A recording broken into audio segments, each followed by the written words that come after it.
नमस्कार साथियों, मैं दीपक कुमार केमिस्ट्री गुरु ऑनलाइन क्लासेज में आपका स्वागत करता हूं। दोस्तों, अपन ने लास्ट क्लास के अंदर सॉल्यूशन पार्ट के अंदर परासरण दाब पढ़ा था।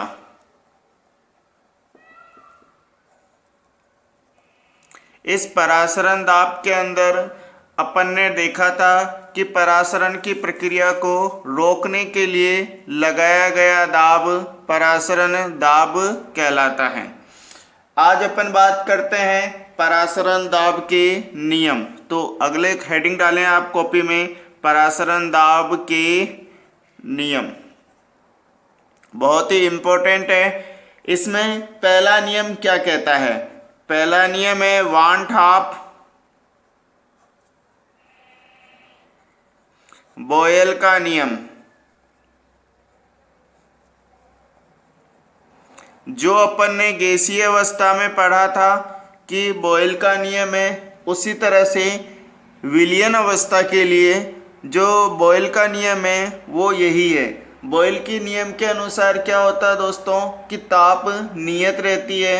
नियत ताप पर किसी भी गैस का जो दाब है वह उसकी आयतन के व्युत्क्रमानुपाती होती है। यह नियम गैसीय अवस्था पर आधारित है, लेकिन यहाँ विलयन के लिए बात कर रहे हैं तो निश्चित ताप पर विलयन का परासरण दाब। तो इसकी डेफिनेशन के बाद में लिखते हैं निश्चित ताप पर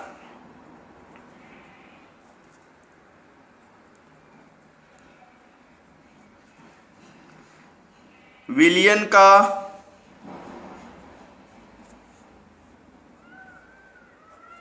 परासरण दाब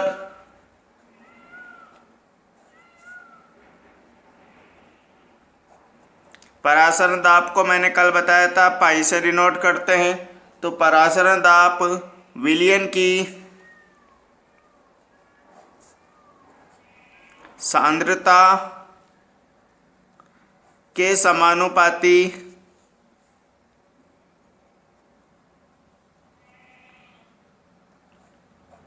होता है। ये आप अच्छे से याद रखें। यानी परासरण दाब पाई समानुपाती होगा किसके दोस्तों? तो पाई समानुपाती होगा सी के। अपन ने पहले पढ़ा था कि जो सी होती है वो होती है 1/v के बराबर। इसका मतलब सी के स्थान पे क्या रख दूं? 1/v। तो मैं लिख सकता हूं पाई समानुपाती होगा 1/v के। ये एक नियम है और ये आपका दूसरा नियम है। C यहाँ पे क्या है? तो C दोस्तों है सांद्रता, और V यहाँ पे क्या है? तो ये है आपका तनुता। ये है आपका वांट हाफ बॉयल का नियम। दूसरी बात करते हैं वांट हाफ दाब का नियम।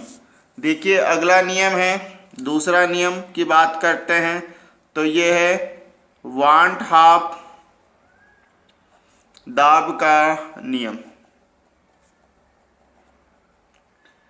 ये जो नियम है दोस्तों ये बहुत ही इंपॉर्टेंट है ये भी, कि निश्चित सांद्रता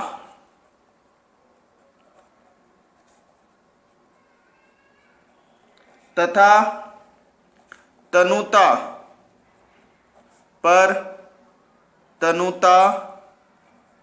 विलयन का परासरण दाब उसके ताप के समानुपाती होता है।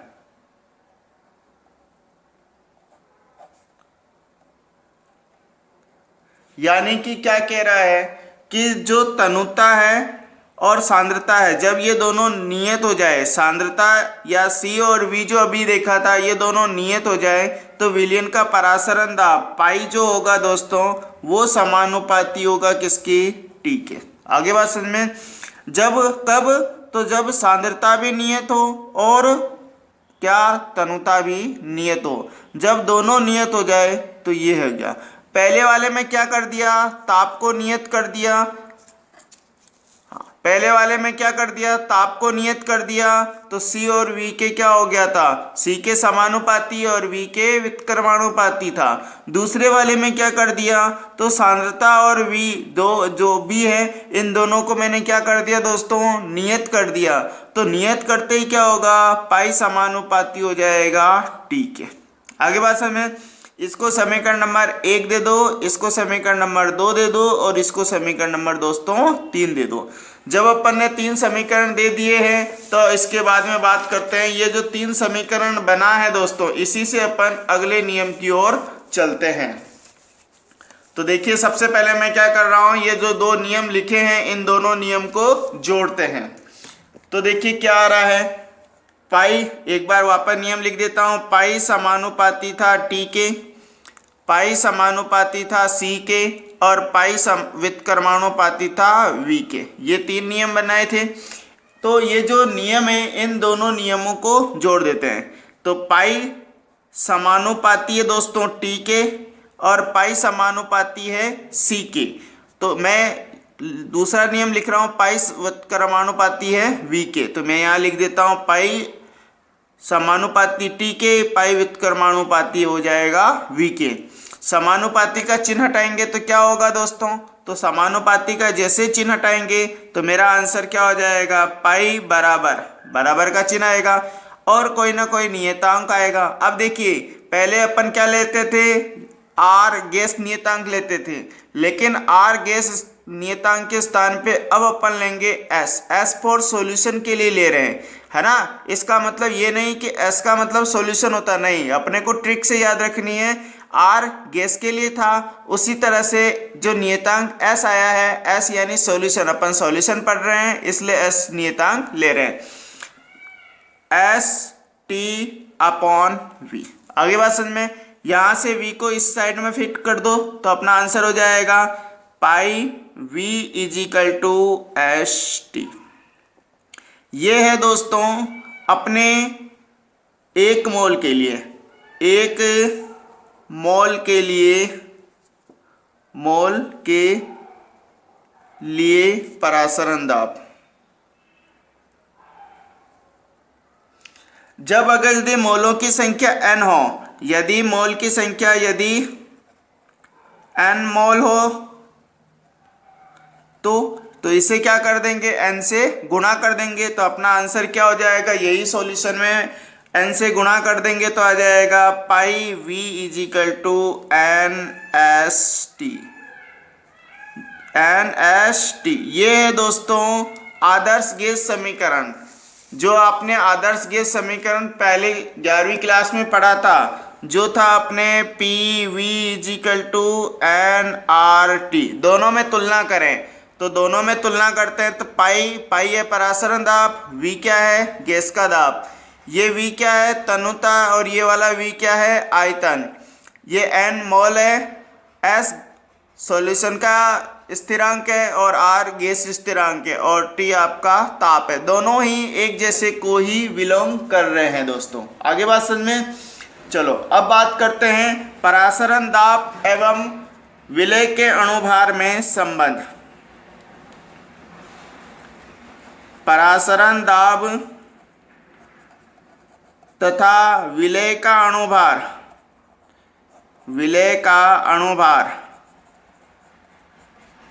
में संबंध। देखिए परासरण दाब है आपका पाई और विलय का अणुभार है एम बी। इन दोनों में क्या रिलेशन होता है बस यही देखना अपने को। तो इन दोनों में रिलेशन निकालने के लिए अपन एक फॉर्मूला लिख रहे हैं pi V is equal to N S T, बस इसी को लिख रहे हैं। पाई वी इजिकल टू हो जाएगा एन एस टी, ठीक है। ये फॉर्मूले से ही अपन इन दोनों में रिलेशन निकालने वाले हैं दोस्तों।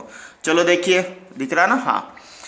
तो देखिए क्या होगा, एन का मतलब क्या बताया था, एन इजिकल टू बताया था डब्ल्यू अपॉन एम। अब विलय के लिए निकाल रहे हैं तो विलय के लिए क्या आ जाएगा W B upon M B, बस एन का मान इसमें रख दो तो अपना आंसर हो जाएगा क्या, तो पाई वी इजिकल टू हो जाएगा डब्ल्यू बी अपॉन MbST।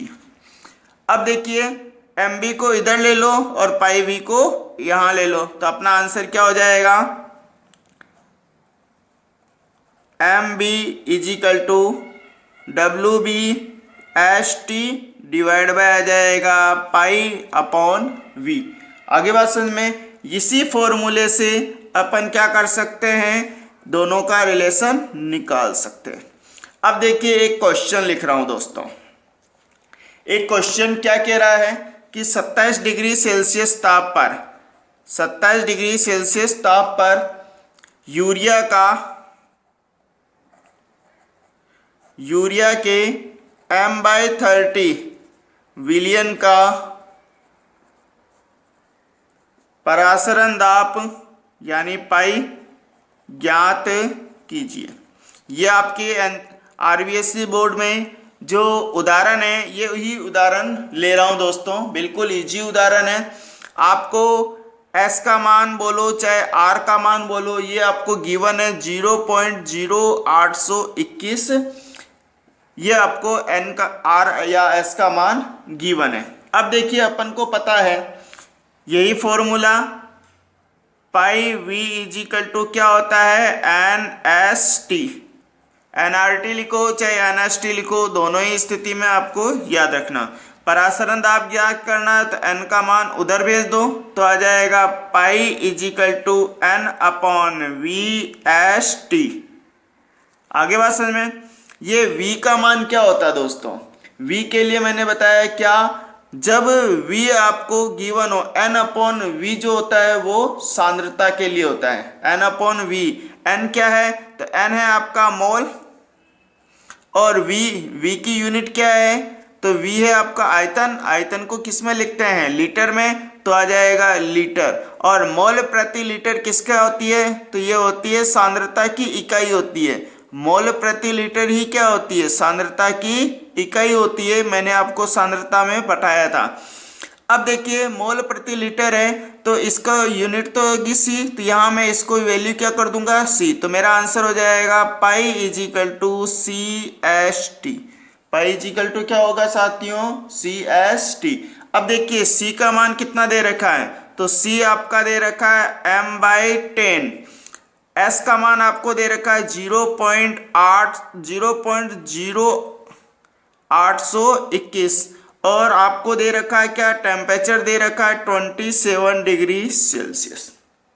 ठीक है ना। अब आपको इन सब की वैल्यू पुट करनी है। जैसे आप इन सब की वैल्यू पुट करते हैं तो अपना आंसर क्या हो जाता है, पाई इजिकल टू C की वैल्यू क्या है, M/10 करो चाहे 1/10 करो, एक ही बात है दोस्तों। इंटू कितना है 0.0821 और इंटू करना है 300, क्योंकि 27 को 273 में जोड़ेंगे, डिग्री सेल्सियस केल्विन में बदलेगा तो हो जाएगा 300। और जब आप इन सब को सोल्व करते हैं तो अपना आंसर हो जाता है 2.46 ATM। अब देखिए आप बोलेंगे कि सर पाई की यूनिट कैसे निकाला, तो मैंने लास्ट क्वेश्चन में बताया था दोस्तों, जो भी आपका विमा दे रखी है उन विमाओं को एक साथ रख दीजिए। अगर यदि आपको विमाओं के तौर पे इसको सोल्व करना है तो देखिए क्या है, सांद्रता की इकाई क्या है, मोल प्रति लीटर। और ये बात समझ में, ये सांद्रता की यूनिट है, यानी C की यूनिट है मोल प्रति लीटर। तो देखिए पाई इजिकल टू क्या है, C की यूनिट है मोल प्रति लीटर, तो आप लिख दीजिए मोल बटे हुए लीटर। ठीक है। S क्या है, गैस नियतांक है, और इसकी यूनिट आपको दे रखी है, S की यूनिट दे रखी है ATM, इंटू कर दीजिए ATM, लीटर इंटू कर दीजिए प्रति केल्विन, इंटू कर दीजिए प्रति मोल, इंटू कर दीजिए प्रति मोल। और ये जो आपका T दे रखा है, कहाँ गया, हाँ NST T दे रखा है, T की यूनिट क्या होती है, केल्विन। आ रही बात समझ में। अब देखिए क्या क्या दिख रहा है, ये मोल है और इस मोल से प्रति मोल को काट दीजिए, इस मोल से ये प्रति मोल कट गया, प्रति केल्विन से केल्विन कट गया, लीटर नीचे है लीटर ऊपर है, ये सारी वैल्यू कट जाएगी, तो पाई की यूनिट क्या आ जाएगी दोस्तों, ATM। आ रही बात समझ में। और वैसे भी आपको याद रखना, जब R की यूनिट 821 दे रखी है तो आपको यूनिट लगाना है ATM, और जब 831 दे दिया है क्वेश्चन में 0.0 ये दे दिया है तो आपको लगाना है बार। इस तरह से आप एक ट्रिक बना लें दोस्तों, आ रही बात समझ में। और जैसे आप ट्रिक बनाएंगे तो ट्रिक से आप याद रख पाएंगे। बाकी तो दोस्तों ये कैलकुलेशन होती है सांद्रता की इकाई को ज्ञात करने के लिए, ठीक है ना। तो ये पाई की यूनिट कितनी आ जाएगी, पाई की वैल्यू आ गई आपको 2.46 ATM, और मैंने आपको पाई की यूनिट भी कैलकुलेट करना बता दिया था। अब अपन बात करते हैं दोस्तों, इसी के अंदर दो चीजें और आती है कि परासरण दाब के आधार पर विलयन, परासरण दाब के आधार पर विलयन के प्रकार। तो अगला हेडिंग डाल दीजिए, परासरण दाब के आधार पर विलयन के प्रकार।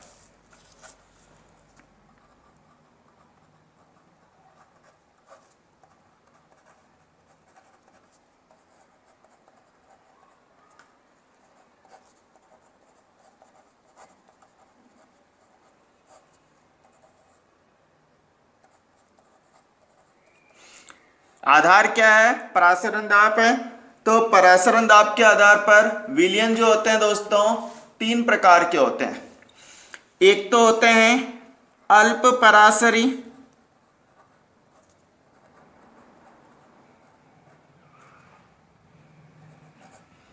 एक होते हैं अति परासरी, और तीसरा होता है सम परासरी। देखिए तीन वर्ड लिखे हैं, एक तो लिखा है अल्प। अल्प का मतलब क्या होता है साथियों, कम, यानी जिसका परासरण दाब क्या हो, कम हो। अति, अति का मतलब क्या है, अधिक, जिसका परासरण दाब क्या हो, अधिक हो। और सम, सम का मतलब क्या होता है, समान, यानी जिसका परासरण दाब क्या हो दोस्तों, समान हो। तो ये है अपने परासरण दाब के आधार पर विलयन के तीन प्रकार होते हैं। ये आपको अच्छे से याद रखना है। चलो देखते हैं आगे इनकी परिभाषा किस तरह से होती है। तो सबसे पहले अपन बात कर रहे हैं अल्प परासरी।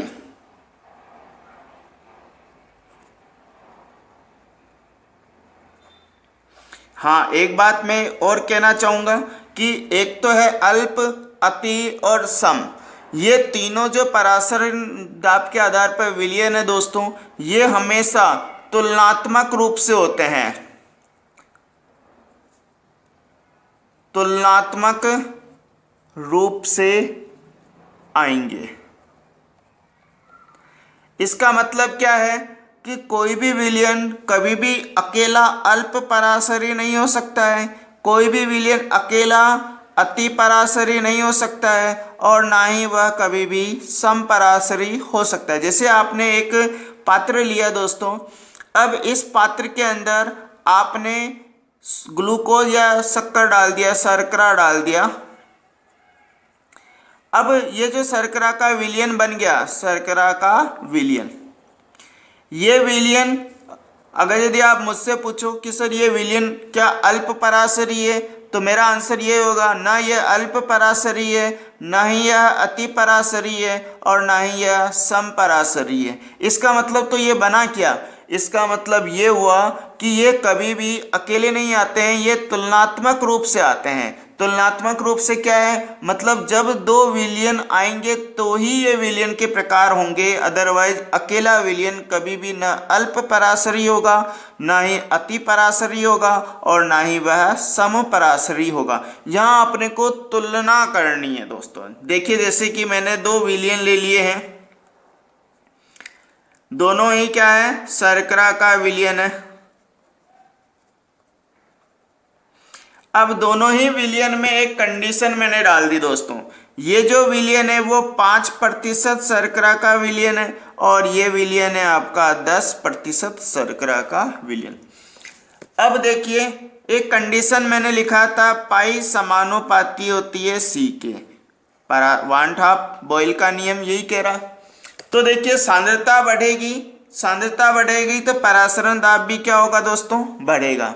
तो आप बता सकते हैं इसकी सांद्रता ज़्यादा है तो इसका परासरण दाब क्या होगा, ज़्यादा, और इसका परासरण दाब क्या होगा, कम। अगर यदि मैं यूं कहूं कि इसका परासरण दाब को मैं ले लेता हूं पाई 1 और इसका परासरण दाब को मैं ले लेता हूं क्या पाई 2, तो बताओ इन दोनों में से किसका परासरण दाब ज्यादा होगा? तो ऑब्वियसली आपका आंसर क्या होगा कि ये जो पाई 2 है इसका परासरण दाब ज्यादा है, क्योंकि इसकी सांद्रता भी क्या है ज्यादा है। सांद्रता ज्यादा तो परासरण दाब भी ज्यादा, और इसकी सांद्रता कम है इसलिए इसका परासरण दाब भी कम होगा। तो ऐसे विलयन, जो ये पहला विलयन जो है इसे बोलेंगे अल्प परासरी विलयन,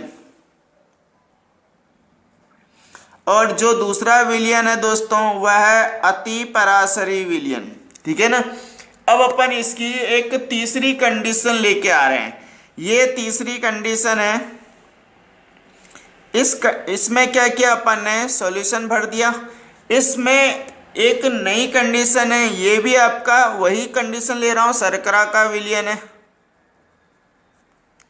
शर्करा का विलयन, और इस विलयन की प्रतिशत मात्रा ले लेता हूं 15%, 5, 10, 15। अब इसमें 3 विलयन हो गए, 3 विलयनों का तुलनात्मक अध्ययन करना है। यहां इसका परासरण दाब क्या होगा, पाई 3, ऐसा मैं मान सकता हूं। अब देखिए इसकी सांद्रता सबसे ज्यादा है इसलिए पाई 3 का मान सबसे ज्यादा होगा। अब यह विलयन अति परासरी नहीं रहा, इसे आप अति परासरी नहीं कह सकते क्योंकि इससे ज्यादा परासरण दाब इसका हो गया, तो इसे अपन क्या बोलेंगे, अति परासरी। आगे बात समझ में। अब बात करते हैं, एक और कंडीशन ले लेता हूं, अप्लाई कर देता हूं, और ये भी आपका क्या है, शर्करा का विलयन है, शर्करा विलयन, और इसकी प्रतिशत मैं ले लेता हूं 1%। ठीक है, इसका पाई 1 लिख देता हूं, पाई 4 है, 1, 2, 3, 4, आगे से आगे इसी तरह से लिखेंगे। इसकी सांद्रता 1 है, इसका मतलब इसकी जो परासरण दाब होगा दोस्तों वो सबसे कम होगा। अब देखिए ये जो अल्प परासरी विलयन था, अब क्या ये अल्प परासरी रहा? नहीं, इन चारों में सबसे परासरण दाब किसका है, सबसे परासरण दाब कम किसका है, इसका है, इसलिए इसे बोलेंगे अल्प परासरी। अब ये अल्प परासरी नहीं रहा। इसका मतलब क्या हुआ दोस्तों, इसका मतलब यही हुआ ना कि जो अपने पास जितने भी विलयन है उन सभी विलयनों में जिनका परासरण दाब कम है उससे तो बोलेंगे अल्प परासरी, और जिसका परासरण दाब सबसे ज्यादा है उसे अपन बोलेंगे अति परासरी। आ रही बात समझ में। अगर यदि एक और कंडीशन अप्लाई करते हैं और इसके अंदर मैंने इसकी जो सांद्रता ले ली वो ले ली 15% वापस से। अब देखिए इसके परासरण दाब को मैं लिख देता हूं पाई 5 से। अब अगर यदि आप ध्यान से देखते हैं तो पाई 3 और पाई 5 दोनों की सांद्रता बराबर है, तो सांद्रता जब बराबर होगी तो परासरण दाब भी क्या होगा दोस्तों, बराबर होगा। अगर ये दोनों परासरण दाब बराबर होंगे तो इन दोनों विलयनों को मैं क्या कह सकता हूं, सम। सम का मतलब क्या बताया था, समान। तो पाई 3 और पाई 4 यानी विलयन 1, विलयन 2, विलयन 3, इसे मैं नाम देता हूं 1 नंबर विलयन, ये आपका 2 नंबर विलयन, 3 नंबर, 4 नंबर और 5 नंबर। ये इस तरह से 5 विलयन है। इन पांचों विलयनों में अगर देखा जाए तो जो 4 नंबर विलयन है, जो 4 नंबर विलयन है दोस्तों वो अब क्या रह गया, अल्प परासरी। तो 4 नंबर तो है अल्प परासरी। 5 नंबर विलयन और 3 नंबर विलयन, तो विलयन संख्या 3 बराबर क्या हो जाएगा, 5। इनका परासरण दाब बराबर है इसलिए इसे क्या बोलेंगे, सम परासरी। आ रही बात समझ में। जिसकी परासरण दाब समान हो उन्हें अपन बोलते हैं सम परासरी, जिनका परासरण दाब कम हो उसे अपन बोलते हैं अल्प परासरी, और जिनका परासरण दाब अधिक हो उसे अपन क्या बोलेंगे, अति परासरी। कोई भी विलयन अकेला में अकेले रूप में नहीं होंगे, हमेशा ये तुलनात्मक रूप से आएंगे। तुलना करनी है, जिसका परासरण दाब ज्यादा या जिसकी सांद्रता ज्यादा वह अति पराशरी है, और जिसका परासरण दाब कम है उसकी परासरण उसे अपन बोलेंगे अल्प पराशरी, और जिसका परासरण दाब समान है उसे अपन बोलेंगे सम पराशरी। इसी बेस पे मैं एक किताब का ही बढ़िया सा क्वेश्चन लेके आया हूं। देखिए क्वेश्चन क्या कह रहा है। 4% यूरिया विलयन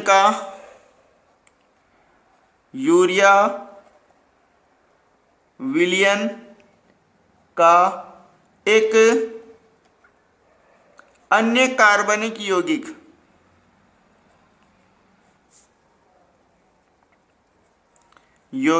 ए के 12% विलयन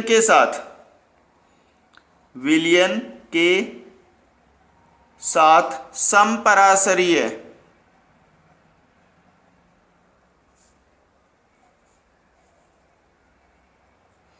तो यौगिक ए का अणुभार ज्ञात कीजिए।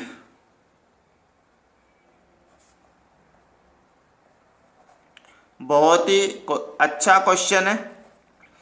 क्या दे रखा है क्वेश्चन को एक बार मैं वापस से रिपीट करना चाहूंगा कि यूरिया दे रखा है, यूरिया विलयन का 4% विलयन सांद्रता दे रखा है, और एक अन्य कार्बनिक यौगिक ए है जिसका 12% विलयन के साथ वो क्या है, समपरासरणी है।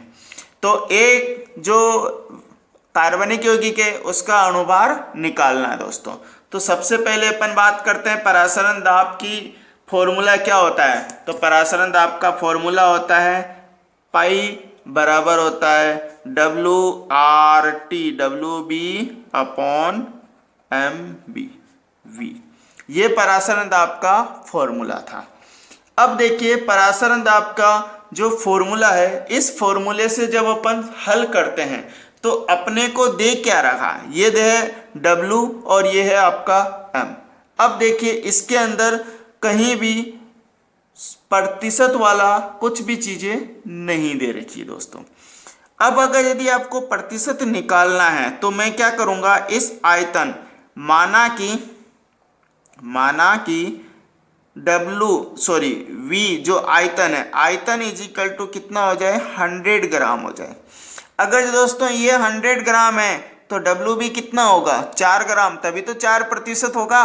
आ रही बात समझ में। और ये 100 ग्राम मानूंगा तो उसमें 4 ग्राम है तो आपका 4% निकलेगा कि नहीं निकलेगा, बोलो निकलेगा ना। चलो WB, तो WB कितना हो जाएगा, तो WB हो जाएगा 4 ग्राम, प्रश्नानुसार यही कह रहा है। MB कितना होता है, MB हो जाएगा दोस्तों यूरिया के लिए। अगर यदि मैं यूरिया के लिए निकालूं तो यूरिया का MB होता है 60। आगे बात समझ में। अब RT के बारे में तो कोई संदेह ही नहीं रखा, तो कोई बात नहीं, RT के लिए लिख दीजिए। तो मैं लिख देता हूं पाई यूरिया, यानी परासरण दाब किसके लिए निकाल रहा हूं, यूरिया के लिए निकाल रहा हूं। तो यूरिया के लिए WB कितना हो जाएगा, 4 ग्राम।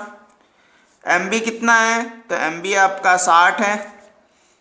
V कितना है, तो V आपका है 100, और इनटू में हो जाएगा दोस्तों RT। आ रही बात समझ में। इस तरह से मैंने इसका परासरण दाब निकाल लिया।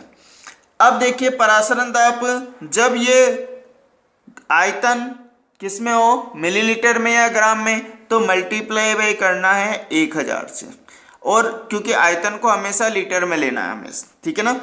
अब देखिए क्या होगा, मैं पाई निकालता हूं A के लिए। पाई A के लिए मैं क्या लिखूंगा, WB RT upon MB V।